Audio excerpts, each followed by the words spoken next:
Grab somebody sexy, tell them hey. I have one of those days where I have nothing to do, which is very unlike me actually, because even if I don't have anything to do, like don't have any videos to edit or anything, I usually make stuff up. Like I have loads of chores and shit. I actually didn't plan anything for today because my friend Reese is actually in London and I'm just kind of on standby for whenever he's ready to do stuff, but he's a bit hungover, so I'm just gonna chill and actually just do nothing today. I'm just trimming my bangs. They grow so fast, to be honest, because I only did this probably a week ago. Oh no, I think I did it too short. Oh, this is a bit uneven, isn't it?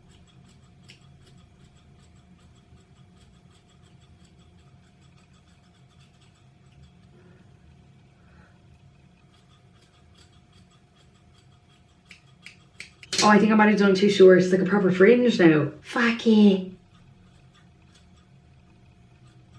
Okay. Oh, that's it. So I got my first vaccine, my first jab a few weeks ago. I didn't want to fall into the profile of an anti-vaxxer because I didn't share it anywhere, and I was kind of like, why is everyone putting in these on their stories? And I thought, oh yeah, because if you don't, then people will assume that you're an anti-vaxxer. I don't know if I fit into the profile of someone who is an anti-vaxxer, but I feel like some people might think I am because I didn't talk about it or share anything. I've had COVID before, so I'm not scared of getting it, but obviously the studies are showing that it's directly correlated with stopping the progression of variants and also giving it to other people, which I wouldn't want to do. So I have gotten my first shot, but you would be surprised at how many people are anti-vaxxers. Like I'm in a group chat of kind of activists in London, and a few of them are anti-vaxxers. I'm like, it's not really congruent with the kind of message you're spreading, but I kind of understand where they're coming from because they don't trust anything the government says. See, the thing is, it has to be in line with all your other conspiracy theories, because obviously there's a lot to do with, oh, they only want us to get married and like have nuclear families so that we can work towards capitalism and keep making the money. But if they made a vaccine that was to make us sick or have some serious consequences, we wouldn't then be able to make the money because we'd be sick. And I know there's a whole thing of like, oh, keep giving money to the like big pharma and health industry, but the NHS is free, so that doesn't make any sense either. These things, they're not adding up. I love conspiracy theory more than as much as the next person. And if someone were to convince me, if someone's given me a good, well-rounded argument as to why they weren't getting the vaccine, I'd be like, okay, fair enough. But I'm yet to hear one. I'm actually yet to hear one. And obviously there's a whole thing of like people who do recreational drugs and then being like, ah, sure, you just don't know what's in the vaccine. I kind of understand that because doing drugs is like known self-destruction, consensual self-destruction, I suppose, but there is kind of an unknowing with the vaccine. But at the same time, like, drug dealers don't know what's in the drugs they're selling either. Fundamentally, the things that they're selling is just so to make money. It's not really actually so that you have a good time. It's not completely guaranteed that you are going to get good drugs, I suppose. That's about it. But anyway, I'm gonna watch Kissing Booth 3. Hopefully Reese will come over soon because I'm a bit bored. I didn't actually watch a movie. I've just started reading this. I really like it so far. Like, can't put it down, Buzz. I did finish reading Norwegian Wood. I think I mentioned that in my last video, and I finished reading The Song of Achilles. Both very disappointing. I thought Norwegian Wood was very much, it was giving me narcissistic protagonist vibes. Also, the author, it felt a bit like autobiographical. But it just felt like he was like writing about himself, inability to love anyone else but himself. I just didn't like it. And then The Song of Achilles, the love story felt very juvenile. I didn't find any of the characters captivating or even that likable, except for Braces. And even still, there wasn't that much of a development from her. So I liked kind of the first half where they were up getting trained by Chiron. I'm going to be pronouncing all of these wrong. But anyway, I liked up to the first half because I thought like it was real beautiful imagery. But once it got to like the war part, I was disinterested and kind of forcing myself to finish it because it got such high reviews. So I think that's why I was so disappointed, because it got such raving reviews. And then Norwegian Wood did as well. So I was disappointed in that too. I just found it really grim. Some parts of it I did like. I liked when they were talking about what... Oh, hello? This is Keelan. What's up? Oh yeah, well, are you looking for Neve? Okay, cool. What was I saying? Oh fuck it, I can't remember. Anyway, yeah, I made myself some food. Proper depression meal. I did have pancakes for breakfast, but then I was like, I want more breakfast food, so I have a waffle underneath that. Yeah. I literally can't stop eating. I must be getting my period or something. Oh, there. Oh, ow! Oh my god. Oh, fuck. Oh, Jesus, a lot on my foot. Oh, you know when it lands on like the top bone? I'm eating an ice cream. I love the Wicked line. They have so much good shit. This is kind of like brunch vibes. Me and Jason getting in fights over like what groceries to get. Obviously, like, that's a perfect thing to get in arguments over. It's not anything really serious. It's not like, oh my god, you had sex with someone else. It's literally fighting over our taste buds. But we went to Tesco and he was slagging me because I wanted to get the like berry one when he wanted to get the chocolate almond, because he literally has the taste buds of a toddler. Even though chocolate almond isn't that bad, but you know, chocolate's a bit plain. I want some a bit more funky, a bit more alternative. It hasn't stopped him from eating them, so yeah. Anyway, I'm watching Fantastic Mr. Fox.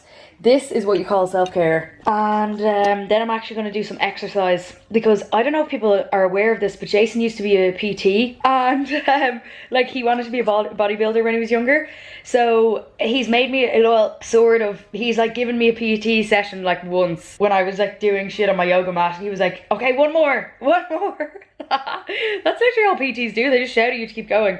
But it was actually really motivating, and now it's gotten me on like a buzz where I want to keep doing it. And who would have thunk? I'm going to be absolutely ripped now. We want to get a pull-up bar, so I might film that, even though it's so humiliating because I'm so unfit.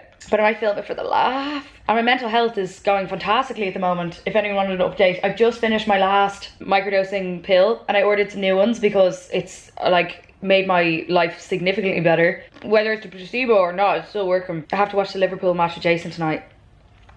It might make or break a relationship. Like, a man screaming at the TV at sports is really, that'll be a testament to our love then, I think. If I can still love him after that. Have a few cans, smoke a few rollies, talk to a few locals, girls. This is literally going to be so embarrassing. Anyway.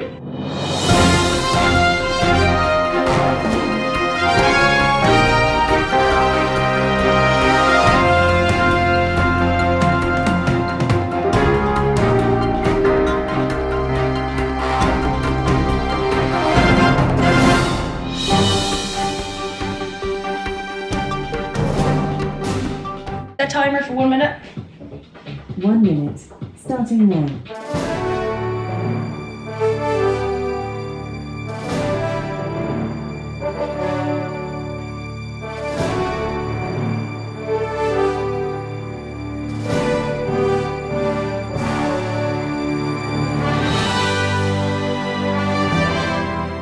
Okay, this is what I've decided on. I do feel maybe a bit too revealing.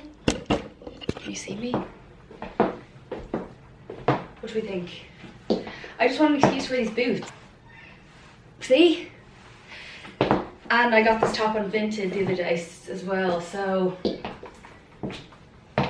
I mean, I think it could be a bit too revealing for like the locals, but I do want some attention as well.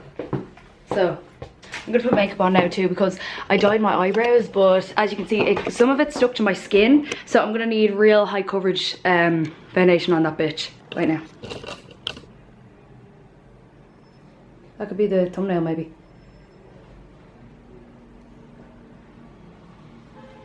Yeah, I'm drinking a nice coffee as well, because I haven't shit today for some reason, and usually I shit 3 times a day. So something's going on down there, and I hate going out drinking and feeling like I have to drop a big load, because you just feel uncomfortable then, and not that sexy if you're wearing a skirt too. And I'm gonna try push one out before the husband comes home, like a real lady. Okay, after taking a huge shite there now, so I have to clean the house before the fellas come. I feel like my granny.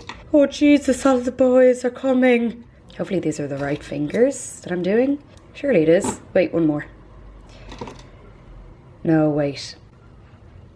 No, this is wrong. Is that? Ow, no. And then, now, ready to fight some bitches. Okay. I have to prepare the living room. Anyway, how's everyone getting on? I feel like my life is pretty boring now. I'm turning into a housewife. I don't really have any issues with it. I kind of like that buzz, but I don't have a man paying for me either.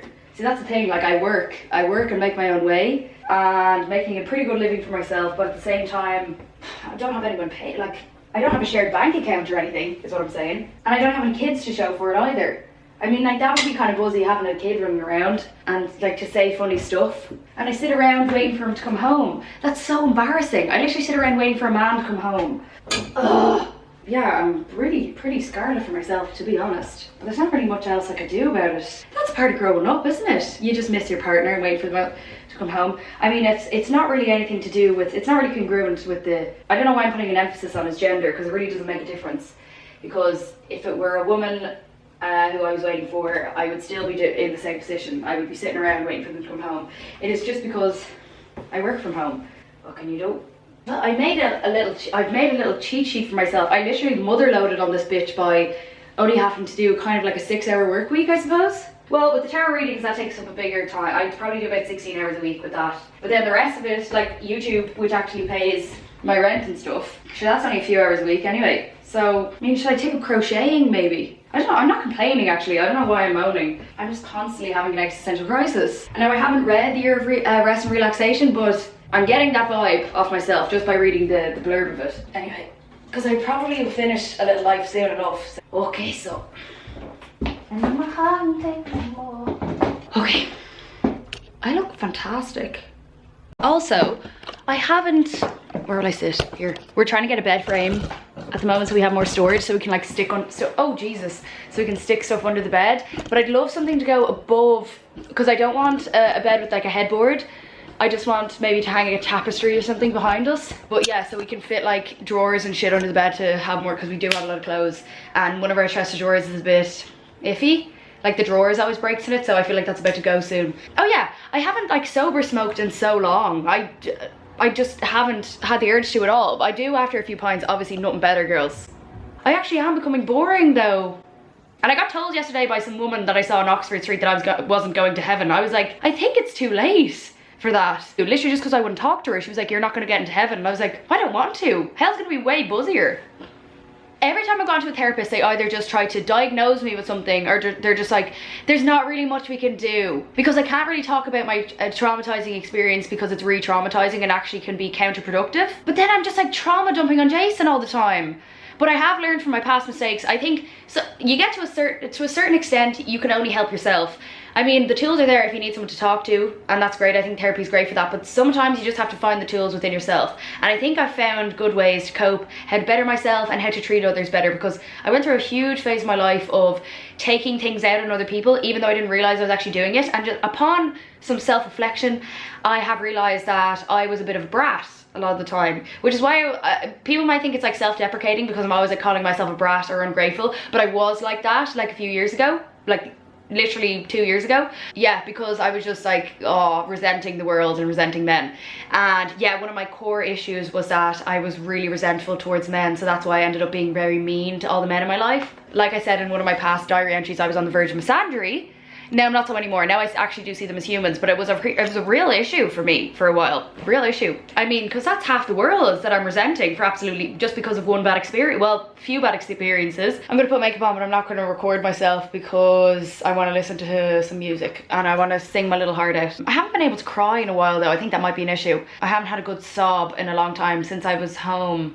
I mean, I've teared up, but I haven't been able to cry, and I think if I go 3 months or longer without crying, there is a meltdown looming. It's a foreshadowed meltdown. So basically, before I started taking the medication, I'd see the world as a bit grayer, and I thought that see, another thing my therapist tried to was like, oh, maybe you have dissociation disorder. It's just constant trying to, and I think everyone probably thinks that I'm like real neurotic then, because I say these things to my mom, and she's like, well, which is it? Make up your mind. And I'm like, I don't know, it's my therapist. And then I was like, okay, maybe I do, because I'm like, oh, nothing looks real. But then I thought to myself, because I tried on my housemate's glasses and I was like, wait a minute, I can see so clearly. Maybe I'm just blind. I literally just can't see that well. I probably am neurotic. Well, not neurotic, maybe just hypochondriac. I have a blood test and an STI check in a week. I'm really getting myself, it's the free healthcare. Oh, I am rinsing that dry. I haven't got a doctor's checkup since I've been financially dependent, because I'm like, oh, that's too much money to be looking after myself. Obviously not. Yeah, we're just gonna get myself fully checked out, check out all my things, see what needs doing, and totally help I just really want to improve my life. So yeah, I don't think it's dissociation disorder. I don't think I have that at all. I don't think there's actually, my mental health is thriving at the moment with those thingies. These are from Vinted, these boots, by the way.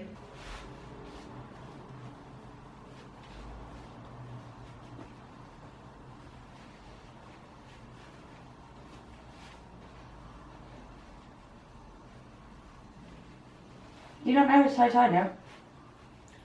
There's never a period in my life when I needed to wear one. Is it not one part of your uniform? No.